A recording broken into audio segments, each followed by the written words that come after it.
How's everybody doing? Wonderful, wonderful. Hey, first I'd like to start off with congratulations to Coach Satterfield and the football team.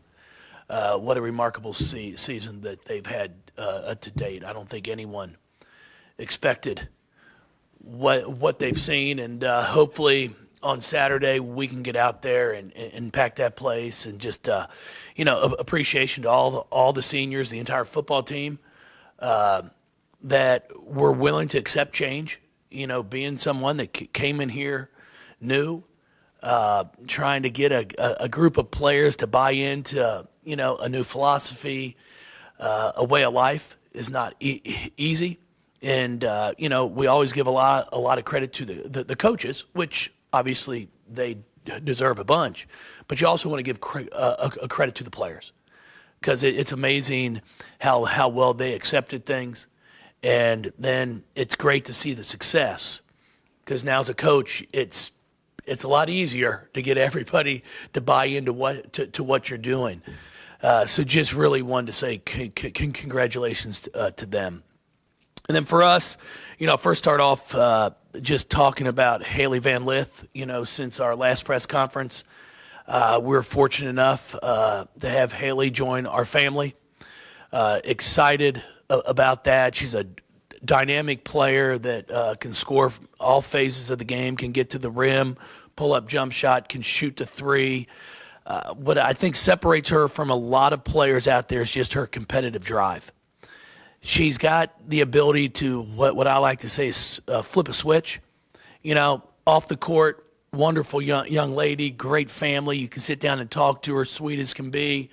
And then when she steps onto the court across the line, she flips a switch. And she's a competitor. She wants to win. Extremely hard work ethic. So excited to add her with the other three that we had signed.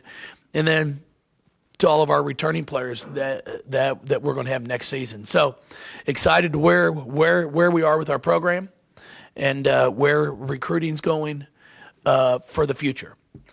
And now for our current group, you're looking at a team that, as I've said, we have a lot of room to grow. And we're going to have some ups and downs, not just throughout the season, but throughout games. It's not going to look as pretty and as easy at times as it did last year, because we are trying to get adjusted and get used to playing with each other. A lot of our new players are starting to understand expectations, the excitement that comes along with our women's basketball program, the crowds, the fans that come out to support them. So it's going to be a learning experience. We're right now 3 games in, getting ready for our 4th game tomorrow night against a Chattanooga team that played Cincinnati really close last night through 3 quarters. It ends up being a 19-point game, but they're down 6 going into the 4th.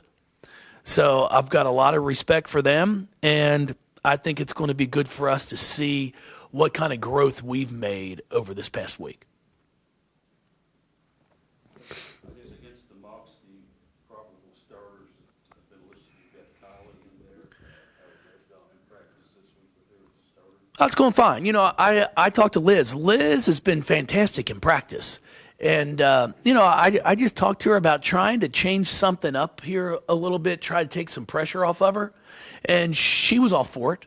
Her playing time's not going to change, but allowing her to possibly see the game from the start and then me sub her in, see if that does, and take a little pressure off, a little anxiety off, and see if she can't perform at the level that she's been performing in practice. In regards to Haley Van Lith, were you excited? Were you surprised to hear her commit? And do you think she'll have a pretty big immediate impact when she gets here? Well, first, you know what? We knew we were down to 2. So, 50-50 chance, which I like my odds.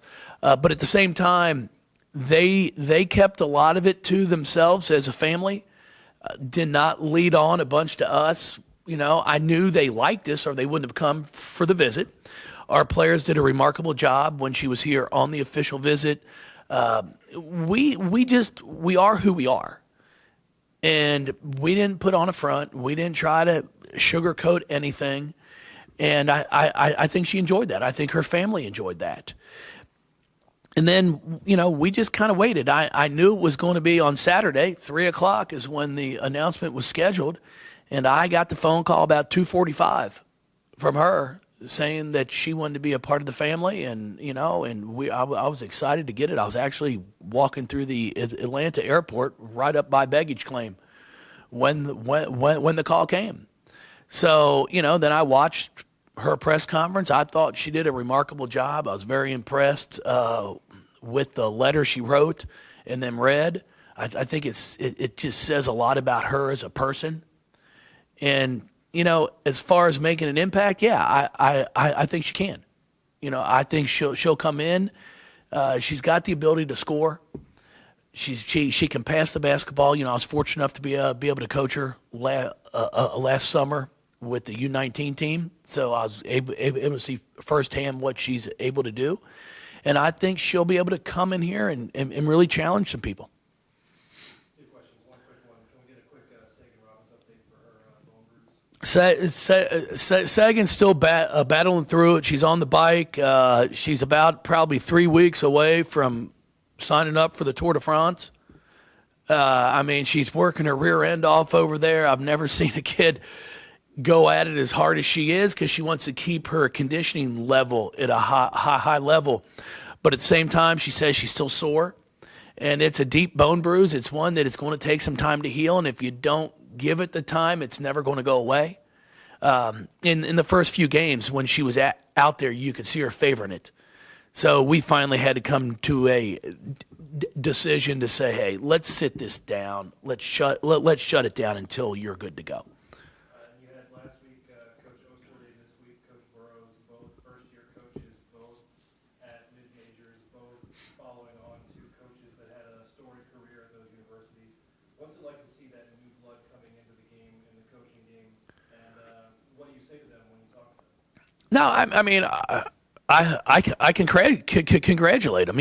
I've talked to Katie several times back when she was the assistant because she did scheduling for Chattanooga, and it's not as easy as everybody thinks it is. First off, and then you're trying to put in your system as well as probably keep some of the past because they've had great success there, and then it all comes down to recruiting.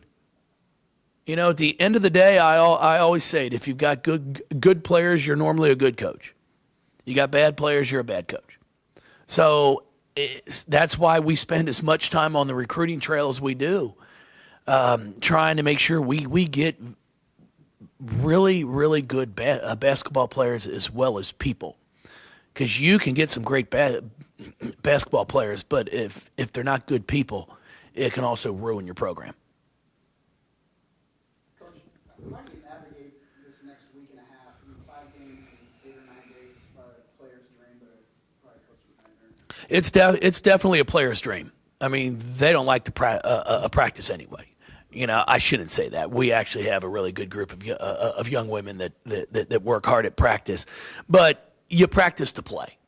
That's the ultimate goal, is to get out there and play games. So we're looking at a Thursday night, Sunday, and then Thursday, Friday, Saturday. And, our Sunday game is against Boise State is going to be a challenge. They're a very good basketball team as well. And then we go down to St. Thomas. We're going to play UT Arlington, who's receiving votes in the top 25. Oklahoma State, who is coached by a friend of mine, Jim Littell, who does an outstanding job. And then it's Oregon the following day. So it's going to be some learning for us because we're not going to have the normal prep time to get prepared for a game. So you're going to have to go from one game, flip the switch, get ready for the next game. And you're going to have to do a lot of preparation, say, in the classroom instead of on the court. So we're going to find out real quick in this type of setup who can do it sitting down and going over things instead of having to get out there and get on the floor. And then, we come back on Sunday night. It's a late trip back. We'll take off on Monday, and then we're at Ohio State on Thursday, which is going to be a challenge, and then a Northern Kentucky Sunday, then Kentucky the following Sunday. So it's 2.5 weeks of some pretty darn good basketball. And, it's not going to define our season by no means, but I think it's going to give us a good idea of where we are at this point in time. Last game are Dana and JS career highs. As you search for that team leader, are they dual team leaders at this point in time right now for the team? Well, yes, but at the same time, our first 2 games, Elizabeth Balagoon scored the ball extremely well. So, I'm not going to anoint someone, our team, a leader after 2 or 3 games. I think it could be Kylie Shook tomorrow night. And I think that's where our team is different than in the past. I think it's going to be a game-by-game situation where who has the hot hand, that's who we're going to get the ball to. Where in the past, you knew what Asia was going to do every night. You knew what Shoney was going to do every night. If Jazz can continue to shoot the ball at the percentage she's shooting it, then yeah, you better believe it. I think the biggest challenge for our players right now is having the mindset of being able to impact the game even if you're not scoring.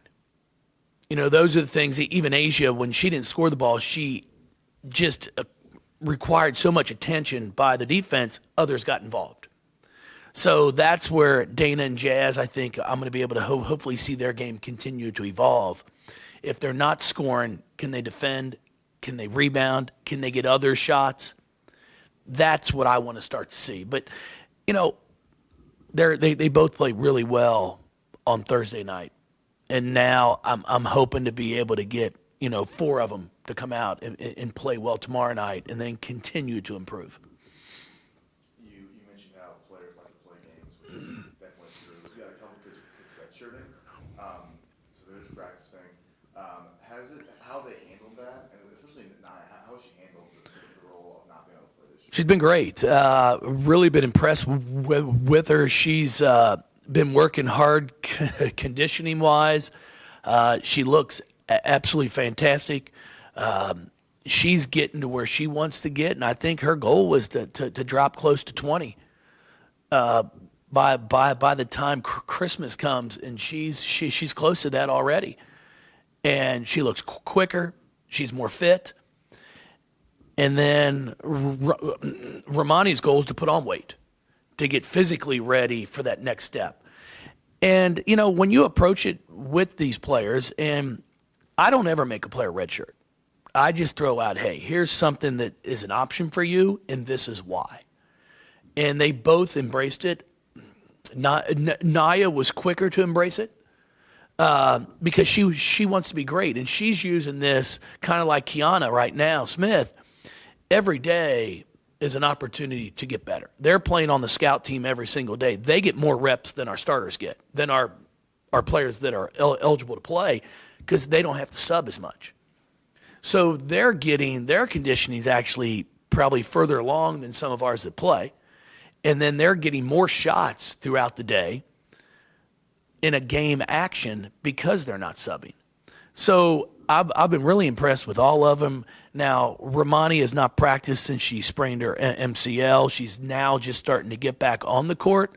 Molly Lockhart is still out. Hopefully, before Christmas, she'll be able to play in a few ball games. But she's working extremely hard conditioning-wise on the bike as well and in the Ultra G to just make sure that when they do get the opportunity to come back, that they're physically ready for it. You mentioned getting the ball to the players in the hot hand, variable for you. I think you had 7 or 8 assists last game. You've harped on that. You've harped on communication. What are the tools you use in practice to bring those things up?